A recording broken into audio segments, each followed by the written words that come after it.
Il y a des gens qui ont commencé il y a comme 2 ans les stand-up. Et présentement, on le voit peut-être partout. Mais ils ont toujours ce stress-là de « Ok, dans 1 mois, 2 mois, je dois faire 3 mois, un exemple, je dois refaire Montreux. Mais je n'ai pas de sketch, là, je dois écrire un sketch pour Montreux. Là, je dois écrire un sketch pour faire un Montreux. Après, il y a peut-être Marrakech. Je dois écrire un sketch pour Marrakech, du rire. Là, tu sais, parce que quand la demande monte, si tu veux tout donner, tu veux être partout, chaque festival, chaque événement, ils vont juste soucier ton énergie un peu, tu vois, ils vont absorber de ça. Mais si tu n'es pas prêt, tu vas finir vite, tu là. meurs d'angoisse. Tu vas tomber vite dans la drogue, au fait. Ouais, parce qu'après, tu gères plus la pression. Tu dis, j'arrive pas à dormir, je dois faire ça, je dois livrer ça dans 6 mois. Si vous êtes tombé sur un passage d'un humoriste sur scène au Festival de Montreux, vous êtes déjà peut-être demandé comment il a écrit son texte, enfin surtout, qu'est-ce qui lui en a donné l'idée. Du coup, avec le Montreux Comedy Festival, on a créé Yellow Mike, un podcast qui retrace l'histoire derrière une bonne vanne et comment elle a évolué pour arriver jusqu'en Suisse et faire rire des gens. Je m'appelle Félix, vous écoutez la 3e saison de Yellow Mike. Aujourd'hui, je reçois Dolino. Bonne écoute.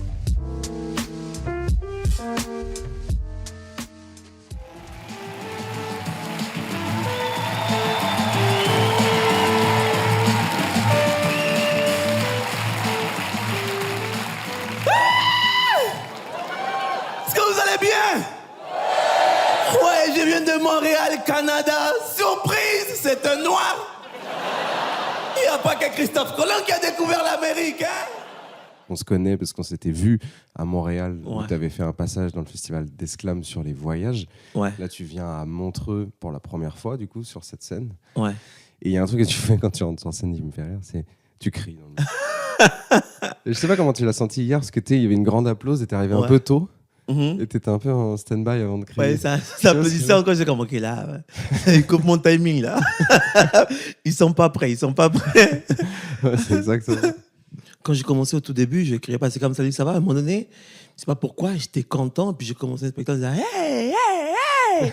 Puis j'ai gardé ces hey, hey pendant genre, c'est pas 1 an ou 2 ans. Et à un moment donné, il y avait un spectacle, je me rappelle plus, c'était quoi. C'était des vieilles personnes, je pense. Il y avait des vieux messieurs, trucs, j'étais comme là, je vais les choquer. Puis là, je dirais, je rentrais, puis là, ils ont été déstabilisés, puis ça riait. Je fais, oh, il y a quelque chose. Deuxième show, j'ai crié aussi par réflexe. Et qui m'a dit, ouais, tu devrais le faire. Je fais, ouais. J'ai senti qu'il y avait un truc, puis je me dis, ok, je vais continuer à le faire, en fait. Parce que nous, en tant que public, on se dit, ok, il est fou. Alors, où est-ce qu'on va? Où est-ce qu'on est parti? Mais tu sais qu'à Montréal, les gens qui m'ont déjà vu en spectacle, quand ils me voient arriver, il y en a certains qui bougent de leurs oreilles. Parce qu'ils savent que j'ai crié. C'est comme, oh ouais. Mais là... Donc, tout de suite, première vanne. Je viens de Montréal. Surprise, c'est un noir. Il n'y a pas que Christophe Colomb qui a découvert l'Amérique. Ça, c'est un truc, un opener qui te présente, sur lequel tu te sens bien. Ouais, mais je le présente ici en Europe. Depuis que je viens en Europe, j'ai senti dans le regard des gens qui se posaient des questions ou trucs. Là, après la deuxième fois, je me dis, tu sais quoi? Je veux le dire comme ça, on va aller plus vite à l'action. Ils vont faire, ah ouais, ok, oui, c'est bon, c'est vrai, oui, c'est pas, ils ressemblent pas Canadiens. Puis on enchaîne, tu vois. Ouais. Parce que sinon, les gens restent bloqués. Comment ça se fait, Canada ou truc? Oui, en plus, t'as pas cet accent québécois hyper. On me l'a offert, mais j'ai refusé. Très content d'être là, très content d'être là. Moi, je suis en pleine trentaine, Applaudissements, est-ce qu'il y a des gens dans la trentaine ce soir? C'est bien. Vous n'êtes pas fatigué, c'est bien. Dans la vingtaine? Cool. Waouh. Je le vois dans ton regard que tu es dans la vingtaine. Ça paraît dans ton regard. Il y a encore l'espoir. Parce que 20 ans, c'est dans la vingtaine, tu t'es fait des plans d'avenir pour quand tu vas atteindre la trentaine. Sauf quand tu arrives à la trentaine, tu te dis, putain, c'était pas ça le plan. 30 ans, c'est dur. Moi, je pensais qu'à 30 ans, j'allais être bien. Je pensais qu'à 30 ans, j'allais avoir une maison, un chalet, une femme à la maison, une femme au chalet. Je voulais être bien, ok? Ce qui te définit un tout petit peu, même sans catégoriser ou quoi, c'est que t'as une énergie de fou sur scène. Ah, merci. Vraiment, t'envoies énormément d'énergie. Bah, la preuve, quand t'arrives, tu cries. Et du coup, moi, je regarde les passages, je prends des notes, tu sais, un peu sur les vannes en même temps, tu vois. Et ça allait trop vite, mec. Tu es comme ça, toi. Ça a été très, très difficile de te suivre, tu vois, dans le rythme que tu envoies. Mais tu es français, right? Ouais. Un humoriste qui fait des blagues et des Français qui prennent des notes. C'est du déjà vu, ça. En vrai, je t'avoue que quand je suis dans les backstage d'un festival d'humour et que je suis sur mon téléphone comme ça en train de prendre des notes sur les passages, les gens me regardent un peu du coin de l'œil comme ça. Mais en vrai, non, tout va bien. Je monte pas sur scène. Ouais, je sais. Pour l'instant. Quand t'as 30 ans, les avantages. C'est quand t'as 30 ans, ce qui est cool, c'est que tu peux fréquenter différentes catégories d'âge des femmes. Ça, c'est cool. Surtout sur Tinder, tu vois. Tu es là comme ça, passe partout, tu vois, tu es comme ça. De temps en temps, je monte à 32. Des fois, je m'énerve, je vais très loin, genre 35. Et après, je descends. Je descends. Et je descends. Mais je me suis mis des limites, ok? Je me suis mis des limites. Le plus bas que je peux aller, c'est 19 ans. Ah, va te faire foutre avec ton jugement, ok? C'est pas ton pénis. 19 ans parce que 18, ça fait louche. 18, ça fait genre pédophile qui connaît la loi. Le gars, il est là comme ça et il attend. Est-ce que c'est ton anniversaire?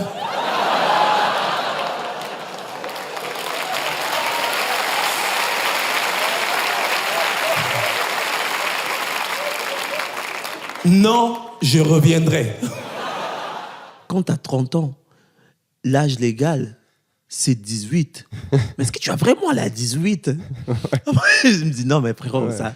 Parce qu'il y a des vieux de 40 ans qui draguent des meufs de 18, trucs. Je me dis, mais t'as 40 ans, 18, c'est parce que c'est permis par la loi.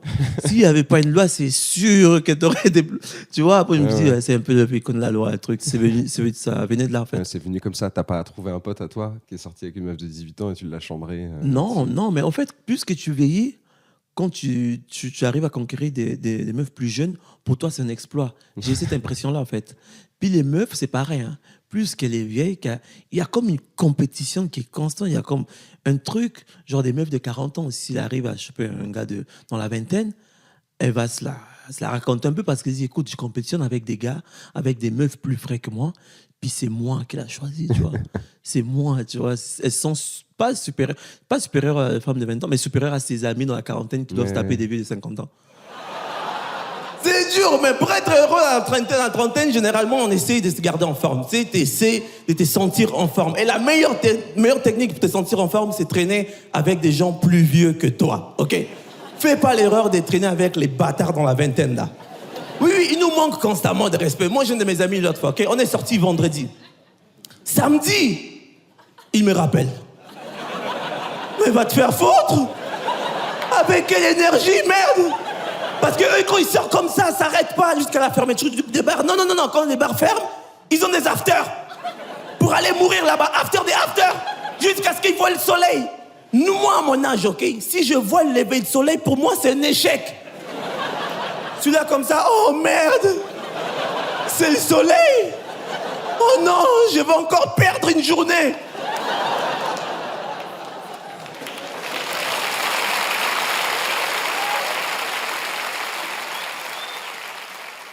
Quand je vois le soleil après un after, c'est un échec. Ah ouais. Parce que je me reconnais, t'as vu, j'ai 30 ans aussi, je suis dans la trentaine pareil, il y a ce truc de, effectivement, tu veux plus avoir tu fais la fête, machin, et tu vois le soleil, tu fais, oh non. Ouais, il y a des limites, genre j'ai abusé. C'est plus genre, waouh, j'ai passé une soirée. Une grosse soirée. Dans la vingtaine, c'est comme, ouais, on a vraiment fêté jusqu'à telle heure. Tu te vends de ça, mais en la trentaine, t'as honte. Les gars qui fêtent jusque genre à l'aube, genre jusqu'à 8h, 9h, 10h le matin. Tu veux pas être ces gars-là, genre. Non, grave. C'est quand même un échec quand tu vis genre ces modes de vie dans la trentaine là. Ouais. À quelque part, ça montre que tu n'as pas grandi. Tu n'as pas eu. En fait, tu es détaché des responsabilités de la vie, tu vois. Un peu. Parce que normalement, frère, tu es supposé à 8h réveiller ton bébé, donner le bébé. C'est le bébé qui pleure, t'es comme ah.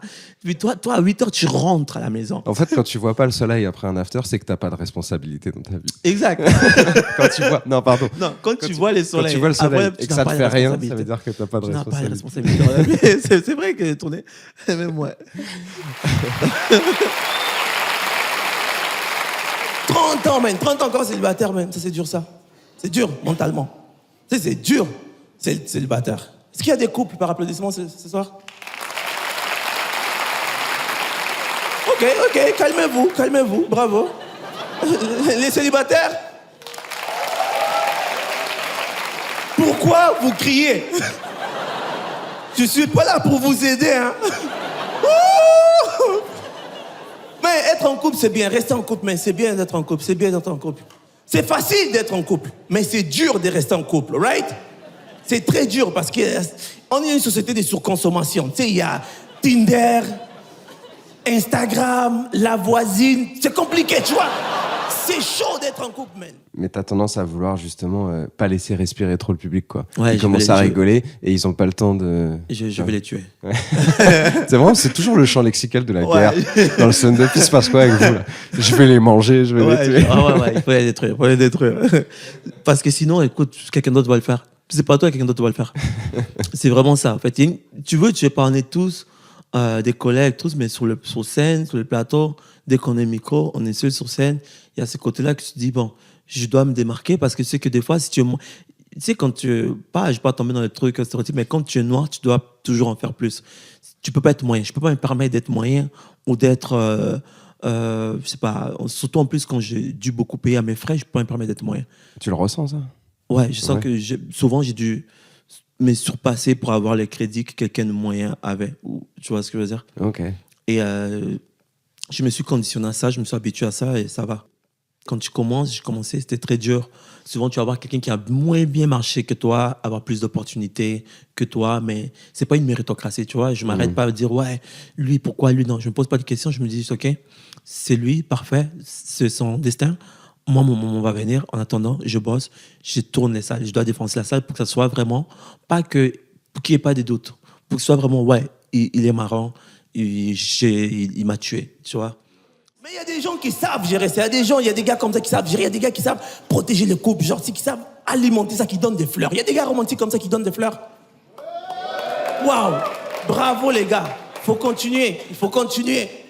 Encore mieux, il y a des gars qui font à déjeuner le matin à leur copine fréquentation. Il y a des gars comme ça par applaudissement. Soyez honnêtes, il n'y a pas d'autres losers comme ça? Ça, c'est un truc de loser, frérot, dors! À quel point tu dois manquer confiance en toi? Généralement, c'est des gars qui ont tellement mal performé la veille et ils essaient de se rattraper. Ils sont comme les hommes. Hier, c'était nul, mais goûte mes omelettes. Goûte! Fucking loser! Vous me dégoûtez, man. T'es plutôt un mec à donner le petit-déj ou pas vraiment dans la vie? Moi, on me fait à déjeuner, moi.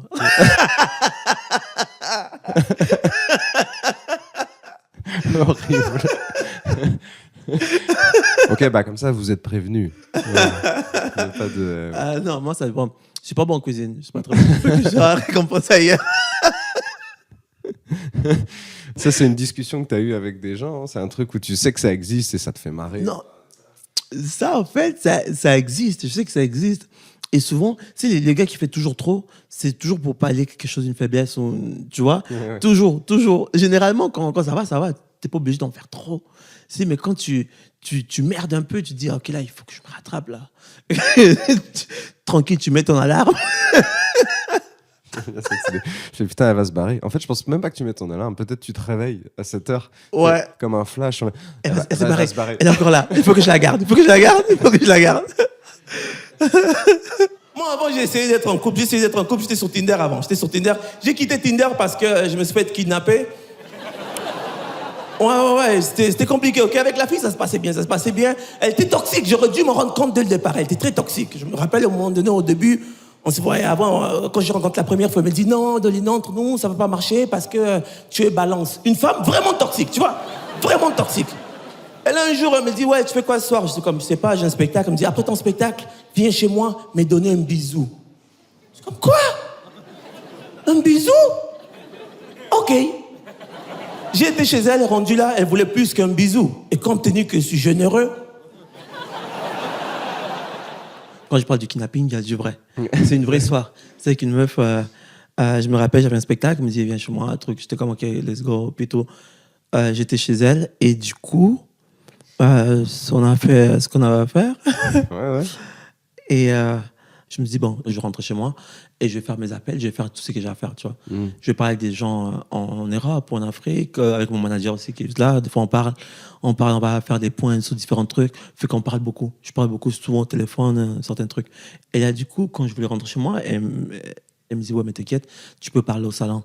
J'étais comme, non, mais je ne vais pas parler au salon. J'aime bien mon espace, être chez moi, dans mes trucs. Elle me dit, mais non, tu parles au salon, ça ne dérange personne. Moi, je vais être là, je fais mes trucs. Je suis comme, mais je veux juste rentrer chez moi, en fait. Puis là, je sentais que je ne voulais pas lui faire la peine, tu vois. Puis là, j'étais comme, c'est quoi, ça va, je vais rester. Mais après, avant de me coucher, je me suis remis en question. Je me disais, mais là, il m'a vraiment kidnappé, en fait. Tu vois, ça m'a fait. Je me suis dit, bon, écoute, c'est un kidnapping psychologique. Tu vois le parallèle comique, quoi. Ouais. Et c'est de là vient ce sketch-là, ces bouts-là, ces côtes-là, ça vient vraiment de là. Ouais, parce qu'après, tu pars dans un act-out. Alors, je sais pas comment expliquer ce truc-là, mais la prémisse, c'est toutes les femmes, elles veulent des orgasmes. C'est pas qu'on veut pas, c'est qu'on peut pas. Et là, tu mimes le gars qui essaie de tout donner pour y arriver, et ça fait un espèce de crescendo, une espèce de montée. Et sur scène, t'es toujours en train de bouger ta jambe et tout, t'es toujours en mouvement. Et ça dure longtemps, d'ailleurs, tu dois être fatigué. Ouais, c'est fatigant. J'y donne, tu vois, mais c'est compliqué faire l'amour en 2023. C'est compliqué avoir du sexe parce que, tu sais, il y a une nouvelle tendance maintenant, c'est que toutes les femmes, elles veulent avoir des orgasmes. C'est pas qu'on ne veut pas, c'est qu'on ne peut pas, ok? C'est compliqué de donner l'orgasme à une femme. Tu dois mélanger un mouvement, un regard, un je t'aime, ça fait trop d'informations. Mais que moi, j'ai commencé comme ça, 5 minutes. 10 minutes, 15 minutes, à un moment donné, j'avais mal ici. Tu sais quand t'as mal? J'avais une crampe. Oh, tu rigoles, tu peux pas savoir, tu vas déjeuner.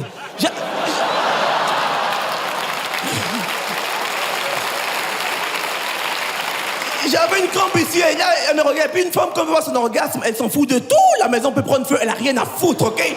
C'est son orgasme qui compte. J'étais là comme ça, j'avais mal, j'avais une crampe. Tu sais, j'étais comme ça. Elle me regarde, continue. Oh mon Dieu, je vais la voir. Oh mon Dieu, je vais la voir. Ah mon Dieu, c'est comme un putain, ça fait 20 minutes que tu vas la voir, il est où? Elle s'est mise en mode GPS, tourne à gauche. Monte, je monte plus loin, c'est mon maximum. Elle m'a continue. Je continuais comme ça, frérot. J'étais là comme ça, j'ai baisé avec une jambe. J'avais une jambe comme ça. De côté, j'avais une veine qui allait éclater. Elle était comme, continue, je vais la voir. Continue, c'est comme un putain, je vais mourir. Elle m'a dit, non, meurs après. C'est comme, j'ai mal, t'es comme, continue. Je continue comme ça, bro. À un moment donné, j'ai commencé à saigner du nez. Je me suis tourné comme ça à gauche, il y avait un miroir. Je me suis vu comme ça dans le miroir. Tu t'es déjà vu comme ça dans le miroir, frérot? Au ralenti. Il y a quelque chose dans le miroir qui est sorti de mon corps. Mon psychologue, il dit qu'on appelle ça l'estime de soi. Mais j'ai continué comme ça. J'étais comme, oh mon Dieu, là-bas. Oh mon Dieu. Ce sketch aussi, ça vient aussi de la même meuf, en fait. Ah, ok. Parce que, et c'est vrai, sur les meufs, je pense que, c'est plein, les gars, c'est parce que physiquement parlant, on n'a pas les mêmes capacités. C'est dur de se retenir pour un gars, c'est un combat mental, psychologique qu'on doit garder pour arriver en même temps que vous. Parce que nous c'est vite. Nous, tu dois juste être là. Le reste, on s'en occupe. Tu dois juste être là. Et avec elle, le sexe, ça finissait pas jusqu'à ce qu'elle n'avait pas eu son orgasme. Et c'était dur mentalement. Parce que des fois, je me dis, OK, là... Des fois, j'allais chez elle en me disant, putain, je sais que je vais faire mais comment, c'est là. bien, quelque part, tu vois, qu'elle te force et qu'elle te dise, tu vois, Oui, c'est cool, quoi. Oui, mais tu le sens, elle va pas me forcer, mais tu sens en elle que tant qu'elle n'a pas eu son orgasme, c'est pas fini, là. Ouais. C'est je trouve ça drôle que tu deviennes au fur et à mesure son esclave sexuel, quoi, tu vois. Ouais, mais c'est ça que... Et je trouve ça cool parce que le rapport de force, il est complètement inversé. Finalement, c'est elle qui te domine complètement dans la situation. Bah oui. Et toi qui essaies de faire du mieux sans y arriver et tout. Ouais. Et comme, oh mon Dieu, je vais voir. Ah, continue. Ah, puis boum. J'ai vu les tunnels. J'ai fait fuck off. J'ai traversé les tunnels comme ça. Au bout du tunnel, Jésus n'était pas là. C'était mon professeur d'éducation physique. Avec un petit shirt puis une couille qui débordait. Il me regarde et me dit, Dolina, quand t'as une crampe, lève la main. J'ai levé la main, j'ai continué comme ça. Elle était là, ah mon Dieu, ah, je vais la voir. la rapide, son orgasme, comment ça s'est manifesté, comment ça s'est transformé.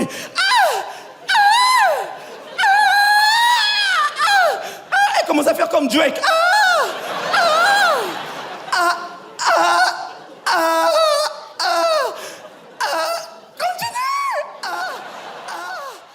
En fait, le public peut même pas applaudir tellement les vannes, elles arrivent vite, tu vois, et tellement ça s'enchaîne. Et du coup, tu fais une espèce de montée en puissance, en énergie, où les gens, en fait, ils sont déjà en train de rire d'une vanne et ils entendent une autre et en fait, ils n'arrivent plus à se tenir, quoi. En fait, je pense que c'est avec les temps. Au début, je me contentais un sourire. Après ça, c'était un rire. Après ça, une clap, tu vois. Après ça, c'était de voir des gens avec des larmes, genre en mode, ouais, ça c'est mon kiff maintenant. Moi, ça, j'aime ça, tu vois. Avec des gens, les régaler au point qu'ils sont comme, j'ai mal aux abdos, j'avais mal aux joues. Là, c'est comme, ok, tu as payé, tu as rentabilisé ton investissement, tu vois. Et ça, comment ta méthode de travail pour arriver jusqu'à ce que les gens chialent de rire, c'est quoi, tu vois? Ça, c'est une bonne question. Je pense que ça se fait organiquement, hein, avec les temps, au point que maintenant, ça se peut que je m'en rends même plus compte.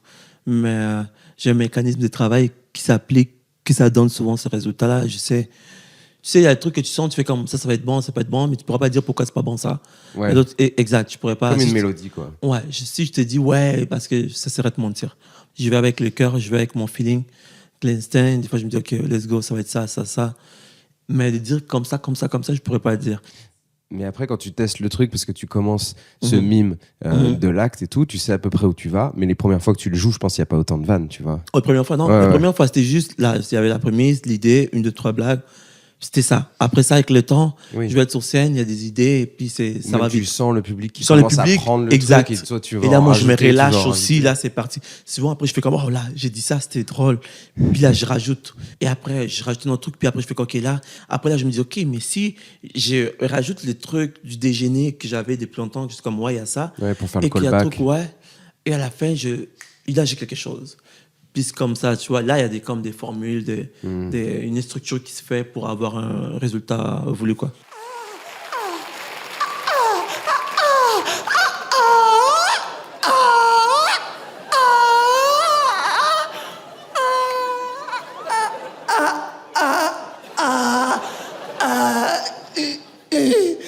Je l'ai perdu. Quoi? Tu peux pas perdre un foutu orgasme, merde, il y a que toi et moi dans la pièce, trouve-le. Je me suis énervé, j'ai failli mourir, moi. Là, j'ai commencé à me rhabiller pour rentrer chez moi, il me regarde, il me dit, tu fais quoi là? Non, je vais rentrer chez moi, il me dit, non, ça se passera pas comme ça là. C'est pas vrai que tu viens ici, on couche ensemble et tu te casses. Je suis pas une pute, moi, ok? Tu es comme, waouh! À la base, tu voulais juste un bisou. Et elle me dit, non, tu restes dormir si ça se fait pas, c'est un manque de respect. Je suis comme, non, je viens chez moi aussi, ok? C'est fini l'esclavage. Grosse dispute. Et elle me dit, non, tu dors ici, sinon, plus jamais, tu me parles plus jamais, c'est fini entre nous, tu effaces mon numéro. Puis là, j'étais comme, bref. Le lendemain matin, quand on s'est réveillé, je lui ai fait à déjeuner. Hey, mon nom, c'est Donino, merci beaucoup.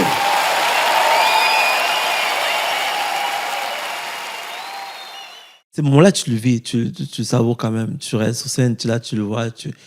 C'est touchant parce que avant de se rendre là, il y a eu beaucoup de bides. des soirées difficiles, des sacrifices.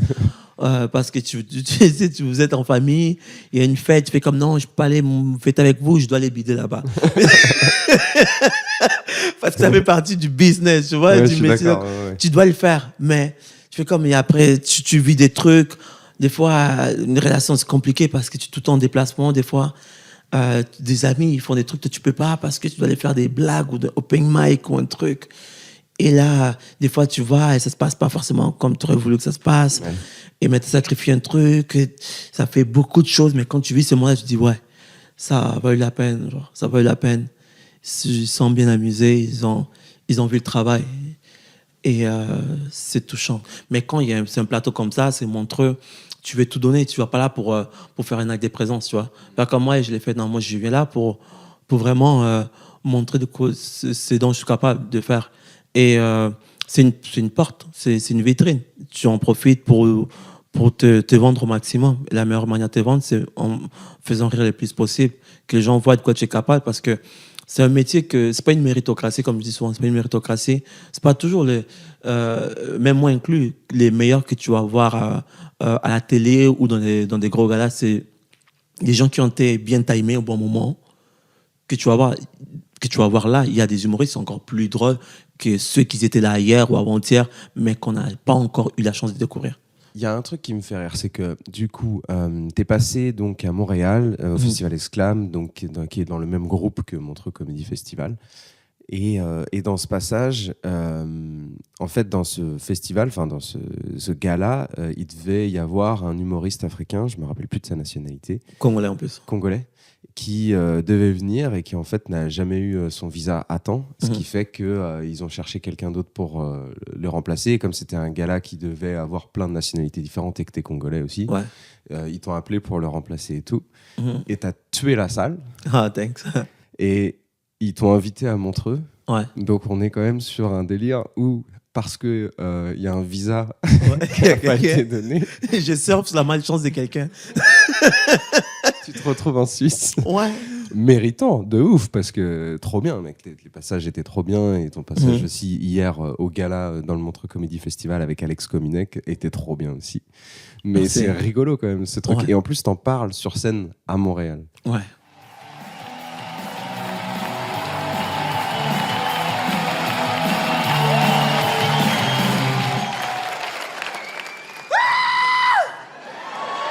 Est-ce que vous allez bien?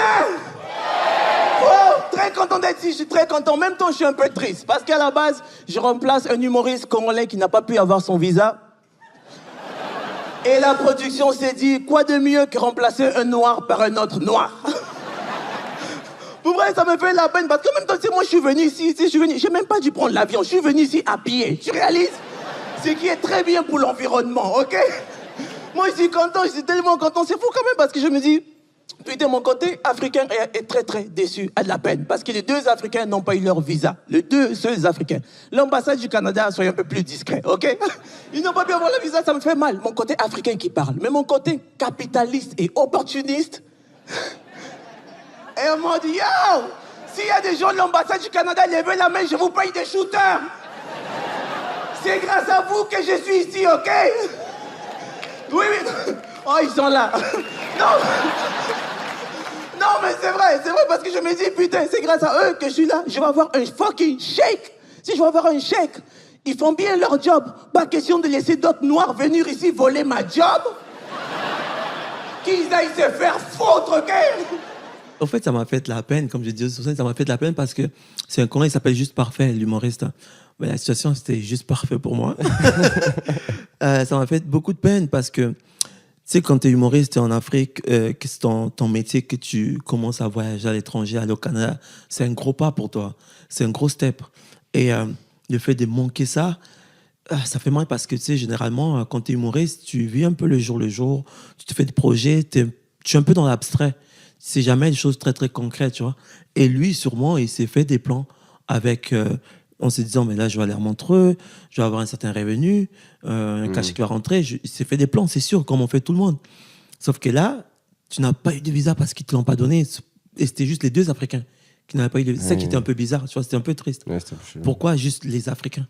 Alors que c'est des artistes autant que les autres. Ouais, Tu parce vois? que tu avais des artistes qui venaient d'autre part, Ouais, d'autres pays dans le monde. ouais. Et moi, quand on m'a dit ça, je n'étais même pas supposé de jouer cette semaine-là. Tu sais, quelque chose de bizarre, c'est que j'ai une de mes potes, Quentin, qui est marseillais, je sais pas, il a fait l'Hilarios. Ouais. Il fait la blague à cocaïne et stacké. Ok. Ah oui, Ouais, je vois bien. Ouais, le mec qui a très le Comedy marrant, ce Club, mec. le garage. Ouais, Garage Comedy Club, Ouais, exact. Et lui, parce qu'on se parlait avec lui quand j'étais à Marseille, on s'est rencontrés ça cliquant de nous, il me parlait de Montreux. Il me dit comment ça fait que tu n'as pas encore fait Montreux et tout. Et moi, je suis quelqu'un, je suis très... j'aime quand les choses font de manière organique, tu vois. Je force pas trop. Bizarrement, une petite anecdote, juste l'été l'année passée, c'était l'été juste avant Montreux, l'année d'avant. Ouais, c'était cette année, l'année passée, j'avais croisé Grégoire Fourreur. Et moi, je ne connaissais pas. Je savais que mon truc traînait dans un coin de ma tête. Je me disais que dans quelques années, je vais le faire. D'ici 2-3 ans, on parlait avec des amis, je disais 2-3 ans, ça serait bien que j'aille là. Et j'ai croisé Grégoire Fourreur Oh, il y avait un spectacle où est-ce que je jouais pas, je jouais genre à Québec, dans une ville, genre à 45 minutes loin. Grégoire Fureur, qui est le président du Montreux Comedy Festival. Je répète, vas-y. Ouais, exact. Il assistait à un spectacle. Et moi, je me suis dit, tu sais quoi, j'ai fini le truc, je me suis dit, je vais aller au spectacle voir. Bizarrement, généralement, je vais pas quand je joue pas. Je continue, j'avais un feeling des genre, vas-y, va faire un tour. Là, j'arrive, c'était de la fin. Quand j'arrive, tous les humoristes me parlaient. Ils sont comme, Vitolino, les gars, des Montreux là. Je suis comme, qui ça? Les directeurs Grégoire. Je suis comme, ah ouais. J'étais comme, oh, dans ma tête, ça allumait comme, oh, Montreux, ça existe. Il faut que. Ouais. J'avais les plans, mais là, je me dis, c'est mort parce que, un, je joue pas. Deux, je vais pas aller me présenter. Et je n'aurais pas osé, tu vois. Je suis assis, puis là, je rentre dans la salle. Il y a Fanny qui m'appelle, la productrice de Donald Jackson, tout, il m'appelle, elle me dit, Olivier, je t'ai présenté quelqu'un. Et là, quand je rentre, je présente Grégoire Fureur, je fais comme, oh, le directeur de Montreux, je fais comme, ah ouais. Et il fait comme, c'est Dolino, il fait, ah, oh, tiens, comment qu'elle avait fait bien les choses. Il monte son téléphone, il y avait 2 noms dans son bloc-notes écrits. Les gars qui avaient cartonné et mon nom. Il me dit, ah, regarde comme. J'avais ton nom là, en fait. Est-ce que tu m'accordes 2 minutes? Je suis comme, quoi, 2 minutes? Vas-y, frérot, j'ai toute la soirée, bien. On est sorti dehors, il m'a parlé, il m'a montré et tout. Il m'a donné sa carte, il m'a dit, ouais, quand tu joues cette semaine, appelle-moi, je viendrai te voir. Et je suis en mode, OK, let's go. Puis là, c'est parti. Il m'a dit, genre, mardi, on a parlé mardi ou mercredi, je pense. Puis je devais jouer samedi. Oui, on aime tous voyager, right? On aime tous voyager. C'est pourquoi on aime voyager? Parce que c'est facile voyager aujourd'hui. C'est facile, tu sais exactement où tu vas. Tu sais où est-ce que tu vas dormir et tu arrives là exactement. C'est pas comme à l'époque de Christophe Colomb. Vous vous rappelez, les gars, il a fait 5 mois de navire. 5 mois pour venir ici en Amérique. Il était en Europe. 5 mois pour venir en Amérique. Pour chercher quoi? Des épices. Des épices? Moi, ce qui me fait mal, ce qui me blesse, ok, c'est qu'à chaque fois que je mange la bouffe de blanc, je me dis, oui, mais sont où les...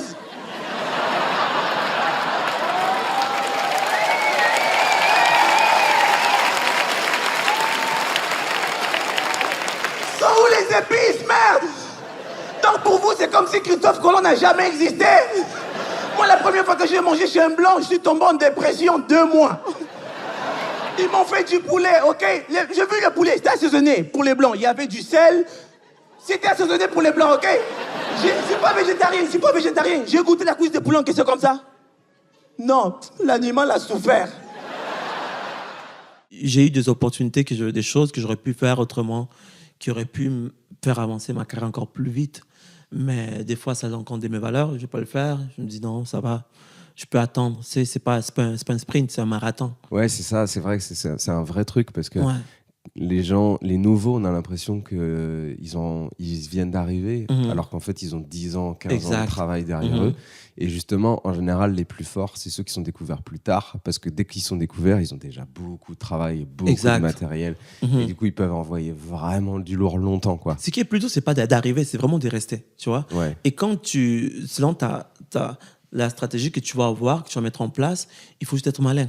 Des fois, il y avait des trucs que je voyais que j'aurais pu faire, ou trucs, mais je me dis, tu le fais, tu as 8 minutes. Après ces 8 minutes, tu fais quoi? Imaginons que j'avais commencé il y a 2 ans le stand-up. Je fais Montréal, Exclam. Ouais. Ça marche. Là, on me dit, ouais, viens à Montreux, on veut que tu fasses un autre sketch. Bide. Tu vois ce que je veux dire? Ouais. À Montréal, c'était bien, mais là, c'était moins. C'est pas qu'il était moins, c'est juste qu'il a voulu accélérer trop vite. Il a sprinté, alors qu'il n'avait pas encore de cardio pour sprinter autant. Il y a des gens qui ont commencé il y a comme 2 ans le stand-up. Et présentement, on le voit peut-être partout. Mais ils ont toujours ce stress-là de « OK, dans 1 mois, 2 mois, je dois faire 3 mois, un exemple, je dois refaire Montreux. Mais je n'ai pas de sketch. Là, je dois écrire un sketch pour Montreux. Là, je dois écrire un sketch pour faire un Montreux. Après, il y a peut-être Marrakech. Je dois écrire un sketch pour Marrakech, du rire. Là, tu sais, parce que quand la demande monte, si tu veux tout donner, tu veux être partout. Chaque festival, chaque événement, ils vont juste soucier ton énergie un peu. Tu vois, ils vont absorber de ça. Mais si tu n'es pas prêt, tu vas finir vite là. Tu vas tomber vite dans la drogue, au fait. Parce qu'après, tu gères plus la pression. Tu dis, j'arrive pas à dormir, je dois faire ça, je dois livrer ça dans 6 mois, je dois la calme, je peux pas dire non. Je dis oui, donc je dois finir écrire pour Montreux. Puis là, je vais écrire ce que. Mais si tu avais pris le temps de dire non au début, d'attendre le moment, d'être sage, genre analyser, de faire un plan, de dire écoute, là, je vais attendre. Là, Montreux, tu fais pas cette année, mais l'année prochaine, quand tu regardes, tu as déjà 20 minutes. L'année d'après, ils t'ont pas appelé, c'est pas grave. Tu as 30, 40 minutes. C'est un marathon. Dans 1 an, on te rappelle. Tu as 45 minutes, c'est un exemple. Là, on dit, ouais, viens à Montreux. Tu fais 7 minutes, ça cartonne. Là, la demande commence. Cannes t'appelle, Marrakech t'appelle, viens, je veux que tu fasses un sketch exclusif pour Marrakech, un sketch pour ça. Tu fais comme, OK, fine, tu vas signer les contrats avec un sourire. Parce que tu sais que tu en avances dans le temps. Tu es comme, booker-moi l'année prochaine, je suis prêt. Tu vois, tu te relaxes, tu vois. Ouais. T'as pas les trucs, OK, là, il faut que j'écrive. OK, là, il faut qu'on appelle 47 auteurs. Parce qu'il faut que je garde le même niveau. T'as pas besoin de ça parce que t'es prêt. Ouais. Tu sais, tu peux pas courir plus vite que le temps. C'est bien de respecter le temps. Ouais, bah, c'est parfait, mec. J'ai juste une petite dernière question pour toi. Ouais, frère. C'est une question que je pose à chaque fin de podcast. L'idée, c'est comme je mets des passages de toi sur scène pendant cette interview qu'on a faite. Ouais. J'aime bien finir avec le passage d'un autre humoriste qui est passé à Montreux, mais qui serait pas toi, que tu choisis, toi, en fonction de ce que t'aimes, d'un humoriste qui t'a plu, ou alors quelqu'un pour qui tu veux faire de la pub, ou alors quelqu'un que t'aimes bien dans la vie, j'en sais rien. Bon, en fait, c'est large, tu vois. C'est juste quelqu'un, ou alors quelqu'un dans le gala hier que t'as aimé, je sais pas. Kominek. Alexandre Kominek, ouais. Kominek, déjà, c'est son gala. Ouais, t'es sur son gala. Ouais. Et c'est un gars que j'ai rencontré à Chicha. Oui, c'est vrai, il m'a dit Ouais, ça. on s'était vu, la première fois qu'on s'était vu, c'était sur mon premier plateau. Ouais, putain, Kominek. Mon premier plateau que j'ai fait en France. OK? Il y avait, c'est Samir Rossman, je sais pas si vous connaissez, incroyable comme humoriste, Samir Rossman. Là, il me dit, je vais te mettre au Jamel, comme je dis, non. Moi, je veux les chichas. Parce que tout le monde me parlait des chichas. Et que moi, j'étais comme, non, j'ai envie d'aller bider là-bas. D'aller, Ouais, c'est juste vivre cette J'en parle expérience. avec Ahmed Sparrow dans le Yellow Mic que j'ai fait avec lui, mais c'est vrai que c'est un public difficile, les chichas, c'est très Ouais. exigeant. Ouais. Et c'est là que j'ai rencontré Alex Coupe la première fois. Je vois Alex, encore, putain, c'était quand on a fait 2 chansons, un truc comme ça, mais il tournait, tu vois, un peu comme, tu vois, en mode, ah, c'était un fou, Alex. Et hier aussi, dans l'autre gala, il passait à la fin. Ouais. Et là, j'ai vu du Alex, parce que quand je l'ai vu rentrer, je me dis, oh, ça fait longtemps que le gala a commencé, les publics sont fatigués. Et je vois Alex, quand il rentre, je vois dans son regard, au début, c'est comme, OK, il y avait un peu le doute. De genre, OK, là, ils sont fatigués. Puis, à un moment donné, ses yeux ont tourné en mode chicha. Il y a juste moi qui peux reconnaître. Parce que je connais ça, tu vois. Ses yeux, son mindset, ça a tourné en mode chicha et il a défoncé la salle. Pam, pam, pam, pam, pam, pam, pam. J'ai pas compris ce qu'il disait. Parce que je n'ai pas entendu. J'étais là, je parlais, tu vois, backstage, j'allais rire, tout le monde rigole et tout. Puis là, tu vois Gad qui est plié, qui était plus près de la télé, truc, les autres riaient de moi. Tu vois le public, tu as vu qu'il y avait quelque chose qui se passait là. Tu sentais qu'il y avait quelque chose vraiment là. Il a tourné ça, je fais, OK, là, ça c'est le gladiateur, le Kominek. Parfait, alors, Alexandre Kominek. Merci beaucoup, Dominique. Merci à toi, Pablo. Il y a des mamans ce soir dans la salle? Non, pourquoi j'adore les mamans? J'adore les mamans. Parce que les mamans, tu vois, c'est des femmes qui ont envie de s'amuser, tu vois. Bah oui, elles ont des vies pas faciles à gérer, tu vois, entre le boulot, les gosses et leur connard d'ex-mari. Ah, je peux te dire que quand j'arrive dans leur vie, je suis comme une potatoes au milieu des frites, quoi. Tu vois, c'est Carlos, ça fait plaisir. Ah ouais, j'adore les mamans. En plus, des belles là, ça fait de la peine. Il y en a, ça fait tellement longtemps, elles n'ont pas fait l'amour. Tu leur écartes les cuisses, il y a de la vapeur chaude qui sort.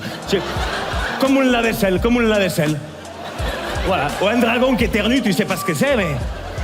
Non, ça fait de la peine, En plus, moi, j'adore les mamans parce que c'est des femmes qui font pas des chichis, tu vois. Y a pas... Ah, les mamans, y a pas des chichis. C'est vrai, parce qu'elles ont pas le temps, elles ont du vécu, elles ont l'expérience. Donc tu vas chez elles, pam, tu viens, tu baisses, tu dégages. Tu viens, tu baisses, tu dégages. Tu viens, tu baisses, tu dégages. C'est genre coucher avec une maman, c'est comme el tiki-taka des Guardiola, tu vois. Ça va vite, c'est technique, c'est bien ça. Non mais en plus, ce que j'adore avec les mamans, c'est que tu vois, après l'amour, dans les armoires, il y a toujours de quoi prendre le goûter. Ah, ça c'est extraordinaire. Hein? Il y a toujours, tu vois, un petit Chocoben, un Kinder Pigu. Oh, j'adore ça, putain. La dernière fois, il y en a une, j'ai connu, Valérie. Elle m'a fait découvrir la pipe à la pompote. Regardez, c'est extraordinaire. La pipe à la compote, extraordinaire. Ah ouais, non, la pipe à la pompote, c'est extraordinaire. En plus, le lendemain matin, tu as ce petit sentiment de culpabilité, tu vois. Non, parce que tu entends son gosse crier. Le gosse, il crie, maman, maman, il n'y a plus de pompote. Et toi, t'es là, il n'y a plus de pompote, hein. Je peux te dire que maman, elle a fait le plein de vitamines, hein, le plein de protéines. Carlos, tu peux l'appeler Nutri-Score A+. Allez, bon, bah, ça c'est bon, ça. Joder. Putain. J'adore les mamans. Merci beaucoup d'avoir écouté ce podcast jusqu'au bout. Si l'artiste que vous venez d'écouter vous a plu, sachez qu'il passe certainement sur scène pas très loin de chez vous bientôt, donc profitez-en pour aller le voir en vrai, c'est quand même vachement plus sympa que de l'écouter en podcast. Et moi, je vous remercie vraiment pour votre fidélité, et puis je vous donne rendez-vous dans 2 semaines avec un nouvel invité. Allez, bisous!